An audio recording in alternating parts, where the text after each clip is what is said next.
Good morning, good evening, and good night to all. This is Reading in Solitude, and I'm your host of Reading in Solitude. Now, I realize I've missed an episode this week, the reason being that I was actually very busy and I didn't really have any time to record anything, and even if I did have time to record things, I didn't have access to my recording equipment. The topic we will be discussing today is the infamous topic of X-Reader stories, and X-Reader stories get an awful rap in the fanfiction community, the fanfiction reading community, and the internet abroad. But I'm going to say that I don't think that all X-Reader stories are bad, personally. As a matter of fact, I have read some fairly good X-Reader stories, as well as some actually really good X-Reader stories. Now, does this mean that they were good because they were X-Reader stories? No. Were they good in spite of being X-Reader stories? Well, I'm not sure I would say that, but they were good and they were X-Reader stories. Now, in the interest of being transparent here, I have in fact written and published 2 X-Reader stories, the first of which was Reader X Yuri, which was a not-safe-for-work fanfiction that I published and read here on YouTube and on Vlare. And, well, I think you all know probably what happened in that story.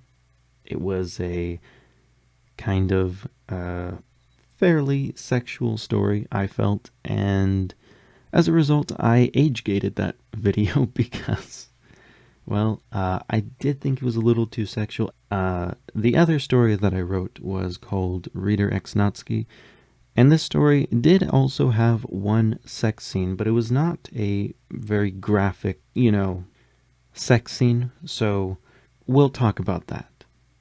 I think a lot of the issues with X-Reader stories come from the fact that most of the people who write X-Reader stories don't know how to write in the first place. Now, I don't know if this is because X-Reader stories attract bad writers, new writers, or maybe just the genre itself, the topic, is a difficult one to write on. I do think it's probably some combination of the three.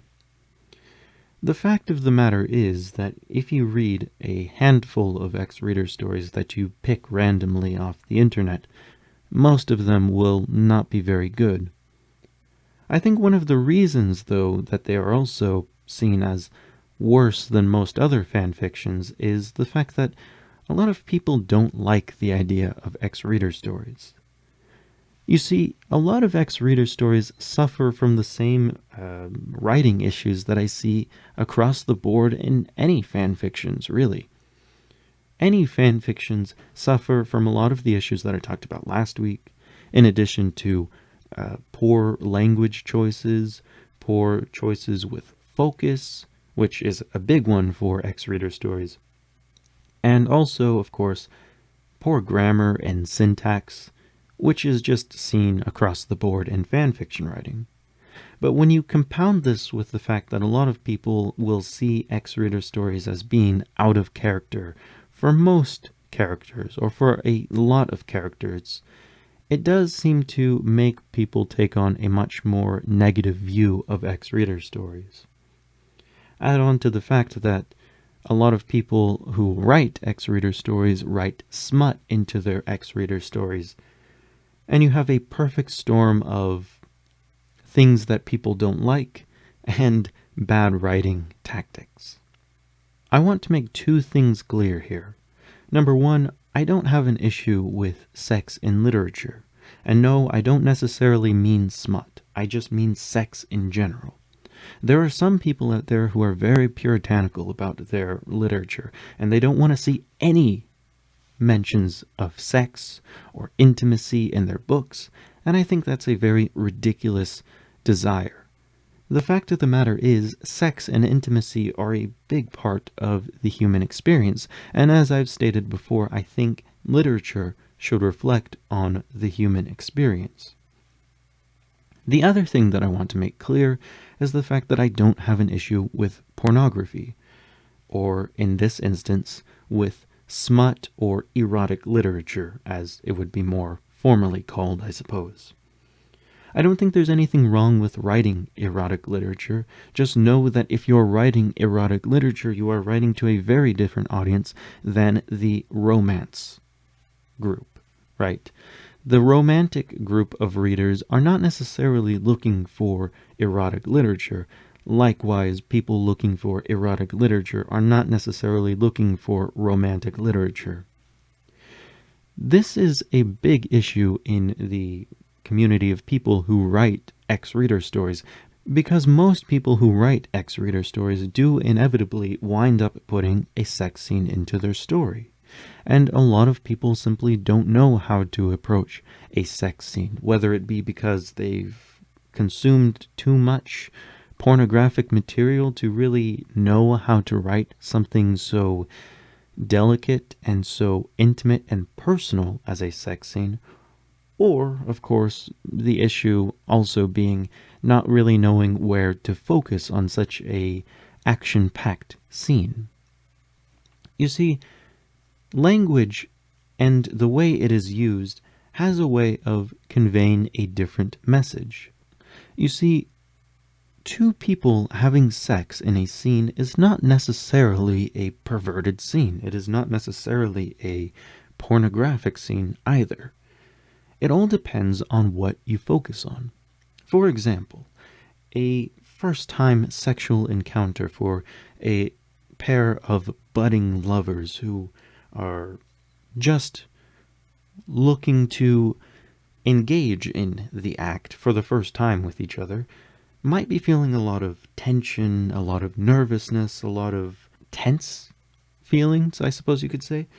And these things could be shown through their body language. And of course, depending on which perspective you choose, you can also look into the characters' minds and see how they're thinking, what their thoughts are like, and all of that sort.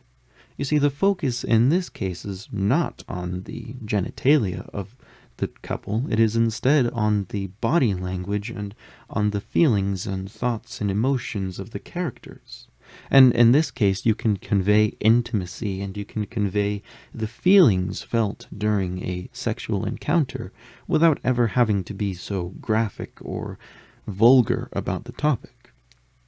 On the other hand, one might focus on the genitalia and not realize that they are imparting an entirely different message than if they were talking about the emotions being felt during the act.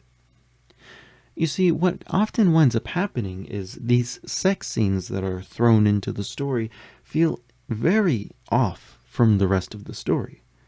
Take this example. I was reading a story. It was actually a Reader X Natsky story, and it was the inspiration that I had to write my own Reader X Natsky story, not because I enjoyed the story so much, but rather because there were so many issues with that story that I thought to myself, I can write a better story and prove that not all X-Reader stories are bad stories.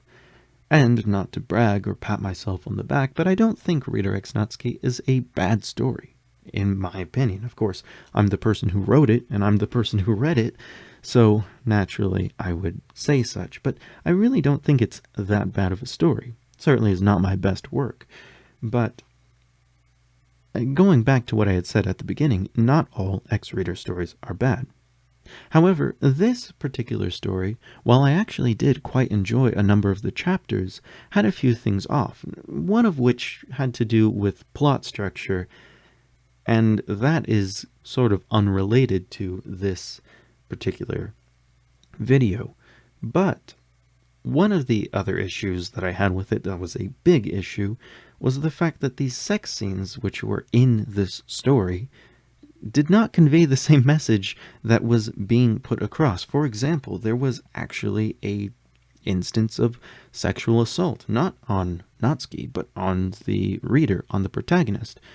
The protagonist, the main character, he is sexually assaulted by one of the antagonists. However, during this scene, what is focused on is the genitals of the characters. which does not convey the same message as somebody who does not want to be in a sexual encounter and is in a lot of discomfort and, quite honestly, a rather traumatizing situation. Likewise, when the protagonist finally has a good sexual encounter with his lover, well, again, the genitals are focused on throughout the entire scene, and all of the budding love and romance and intimacy that could have been explored in the story is thrown out the window so we can see what's going on down there with the P and the V. Ooh, exciting. It's just a lot of these instances of people not really knowing where to focus or where to properly put their focus winds up destroying the tone of the story, and it destroys how the entire atmosphere feels as the reader continues reading your story. Another issue that I've seen brought up is the fact that romance in these stories is unbelievable. It is completely off in terms of its pacing. You know, people will say, that's impossible. How can people fall in love over a matter of mere days? Well, you have to understand that throughout literature and storytelling in general, romance is often portrayed in a very unrealistic way. And that simply is due to the fact that a story has to be put down and condensed into a very small medium relative to what it is looking at. Any love story, for those of you who've been in love or been in any sort of long-term relationship, you know that love stories, of course, are not short in real life. Likewise, life stories are not short in real life, and that you can pick up an autobiography or a biography at any bookstore near you, or any library near you. If you go and look for any of these things, you'll find that it's been condensed into a very short book. As a matter of fact, you can take any historical event, and it will be condensed into a very small book. So I really don't see the fact that love progresses unrealistically in a fiction story as a problem, simply because it is a thing that is present in almost all literature, not just fan fiction, but even well-established literature of young adult varieties, of adult varieties, of classic varieties, and of contemporary varieties. Throughout all literature, and throughout all mediums of performance and storytelling, you will see very rapid development in terms of romance, whether it be a movie, a video game, a book, or a fan fiction. Another issue which is oftentimes brought up is the fact that these ex-reader stories will often portray the character which is engaged in a romantic relationship with the reader.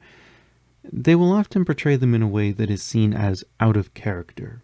Now, I say this might be true for some characters. For example, if you were to take a character who's a monk and has taken a vow of celibacy, and then have them fall in love with the reader and engage in sex with the reader, I can see how that would be out of character for that particular character. Even just the idea of a very strong and tough character falling in love for somebody does seem a little bit creatively liberal. But because this is fan fiction, you have the ability to take creative liberties. It's important, however, that one take the creative responsibilities that come with those liberties and explain to the reader why it is this character is breaking from however their personality would typically be, if they are, in fact, breaking from how their personality typically would be. Overall, I don't think ex-reader stories are really as bad as a lot of people say they are. I think the issue is that they suffer from many of the same issues that a lot of fanfiction deals with. However, these issues are compounded by the fact that writers of ex-reader stories oftentimes include overly detailed sex scenes, out-of-character developments, or of course a rather quick romantic development.